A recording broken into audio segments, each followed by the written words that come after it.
ظہیر الدین محمد بابر لودھی خاندان سے شمالی ہندوستان کی حاکمیت چھیننے اور ہندوستان میں مغل سلطنت کی بنیاد رکھنے میں کامیاب تو ہو گئے تھے، لیکن جب 1530 میں بابر کی وفات ہوئی اس وقت مغل سلطنت ابھی مکمل طور پر پائیدار نہیں ہوئی تھی۔ جب بابر کے بعد ان کے بیٹے نصیر الدین محمد ہمایوں تخت پہ بیٹھے تو انہیں دو چیلنجز کا سامنا تھا۔ مشرق میں افغان سلطنت پر نظر جمائے ہوئے تھے، جبکہ مغرب میں ہمایوں کے اپنے بھائی شہنشاہی کے خواب دیکھ رہے تھے۔ ایسا لگ رہا تھا کہ ہمایوں دوسرے نہیں بلکہ آخری مغل شہنشاہ ہوں گے۔ ہمایوں 1508 میں کابل میں پیدا ہوئے، جب ظہیر الدین بابر ہندوستان پر اپنے دوسرے حملے کی پلاننگ کر رہے تھے۔ جوانی میں ہمایوں کو فوج کے ایک چھوٹے حصے کی کمان سونپی گئی۔ بابر کی وفات کے بعد جب ہمایوں، جو کہ ابھی صرف 22 سال کے تھے، بادشاہ بنے تو وہ اکیلے حکمران نہیں تھے۔ ہمایوں کے بھائیوں کو بھی سلطنت کے مختلف حصوں پر حاکمیت دی گئی، لیکن یہ سب بھائی ہمایوں کے ماتحت تھے۔ جانشینی کا یہ منصوبہ ترک و منگول روایات کی عکاسی کرتا تھا۔ چنگیز خان نے بھی اپنی سلطنت اپنے چاروں بیٹوں میں تقسیم کی۔ اجتماعی خود مختاری کا یہ رواج منگولوں سے ہی تیموریوں میں ظاہر ہوا۔ ظہیر الدین بابر نے وفات سے قبل اسی روایت کی پیروی کرتے ہوئے اپنے بیٹوں میں سلطنت تقسیم کی۔ کامران مرزا کو کابل اور قندھار کی حکمرانی دی۔ ملتان اور اس کے قرب و جوار کا علاقہ عسکری مرزا کے حصے میں آیا، جبکہ ہندل مرزا کو مالوا کا علاقہ سونپا گیا۔ ہمایوں کو پوری سلطنت کی بادشاہت نصیب ہوئی، لیکن جیسے ہی ہمایوں تخت نشین ہوئے، ان کے بھائیوں نے مغل تخت پر قبضہ کرنے کے منصوبے بنانا شروع کر دیے۔ کامران مرزا کابل سے لاہور آئے تاکہ یہاں پر اپنے وفاداروں سے بیعت لے سکیں۔ دوسری جانب بابر کی وفات کے بعد مشرقی ہندوستان میں موجود افغان قبائل نے بھی مغل علاقوں پر حملے شروع کر دیے۔ ہمایوں اپنی فوج کو لے کر افغانوں کے لیڈر محمود لودھی کے مقابلے میں آئے۔ محمود لودھی ابراہیم لودھی کے بھائی تھے، جنہیں بابر نے شکست دی تھی۔ محمود نے خود کو ہندوستان کا سلطان ڈکلیئر کر دیا تھا۔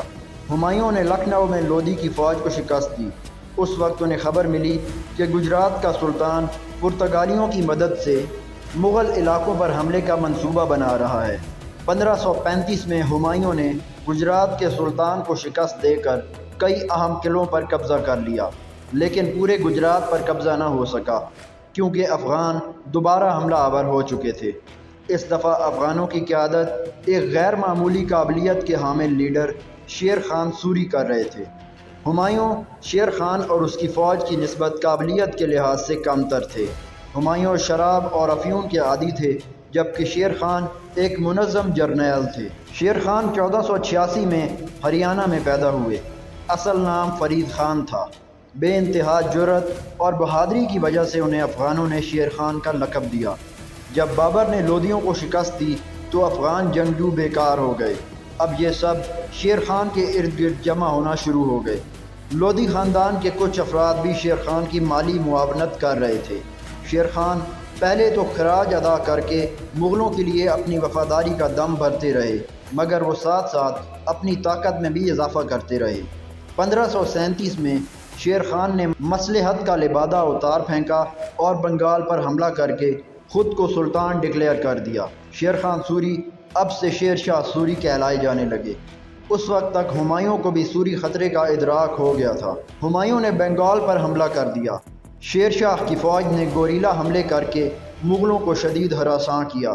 اسی اثناء میں 1538 میں بابر کے چھوٹے بھائی ہندل مرزا نے آگرہ پر حملہ آور ہو کر تخت پر قبضہ جما لیا۔ ہمایوں کے بھائی کامران مرزا بھی کابل سے آ گئے تاکہ ہندل کے ساتھ مل کر کوئی ڈیل کر کے سلطنت کو آپس میں ہی بانٹ لیں۔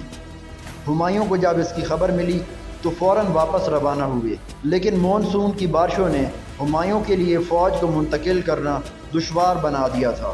اس موقع کا فائدہ اٹھاتے ہوئے شیر شاہ نے ہمایوں پر حملہ کر کے انہیں شکست سے دوچار کیا۔ ہمایوں بمشکل اپنی جان بچانے میں کامیاب ہوئے۔ بالآخر وہ آگرہ پہنچنے میں بھی کامیاب ہو گئے۔ آگرہ پہنچتے ہی ہمایوں نے حالات کو قابو میں کر لیا۔ ہمایوں نے اپنے بھائیوں کو معاف کر دیا، اور افغان خطرے کے پیش نظر اپنے بھائیوں کو افغانوں کے خلاف متحدہ محاذ بنانے کی تلقین کی، لیکن بھائیوں نے تعاون کرنے سے گریز کر دیا۔ کامران نے لاہور واپس آ کر پھر سے بغاوت کر دی اور اپنی خود مختاری کا اعلان بھی کر دیا۔ 1540 میں مغل اور افغان افواج کنوج کے مقام پر آمنے سامنے ہوئی۔ مغل افواج کو پھر سے شکست کا سامنا کرنا پڑا۔ ہمایوں لاہور کی طرف بھاگے، لیکن شیر شاہ نے آگے بڑھ کر لاہور پر بھی قبضہ کر لیا۔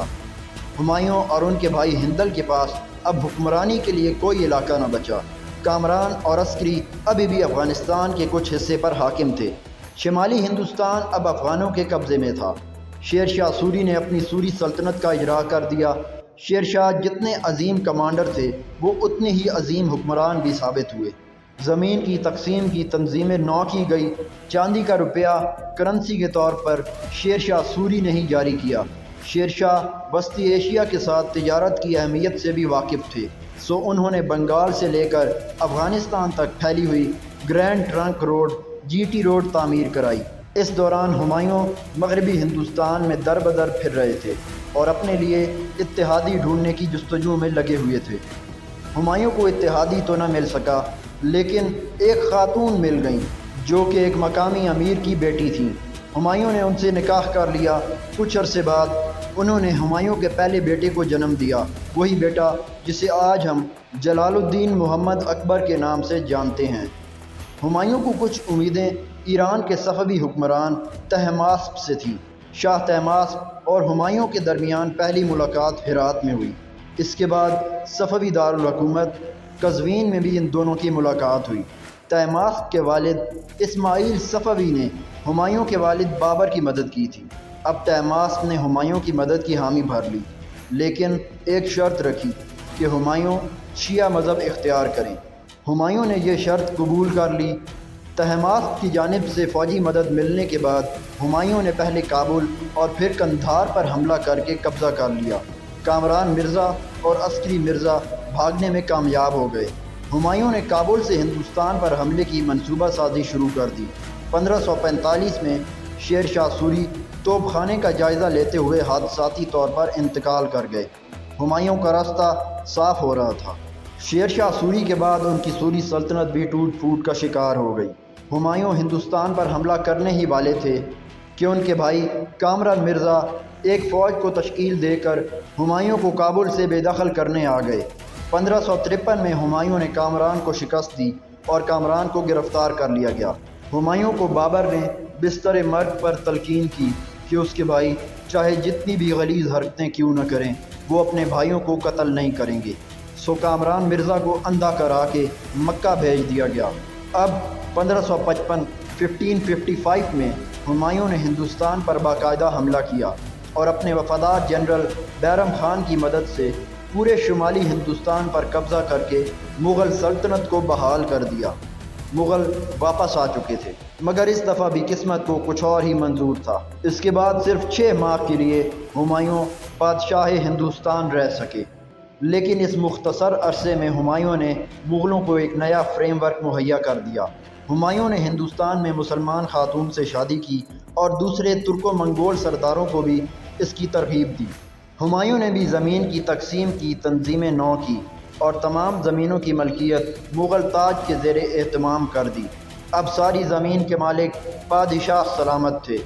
ہمایوں نے شیر شاہ سوری کی ایڈمنسٹریٹو پالیسیوں کے ساتھ بھی زیادہ چھیڑ چھاڑ نہیں کی اور انہیں جوں کا توں جاری رہنے دیا۔ مغل سلطنت اب ایک ٹھیک ٹھاک ہندوستانی سلطنت بن رہی تھی۔ جنوری 1556 میں ہمایوں دلی کے پرانے قلعے کی لائبریری میں سیڑھیوں سے گر پڑے، جس کی وجہ سے ان کی موت واقع ہو گئی۔ اب ان کے بعد ان کے بیٹے جلال الدین محمد اکبر، جو کہ اس وقت صرف 13 برس کے تھے، برسر اقتدار آئے۔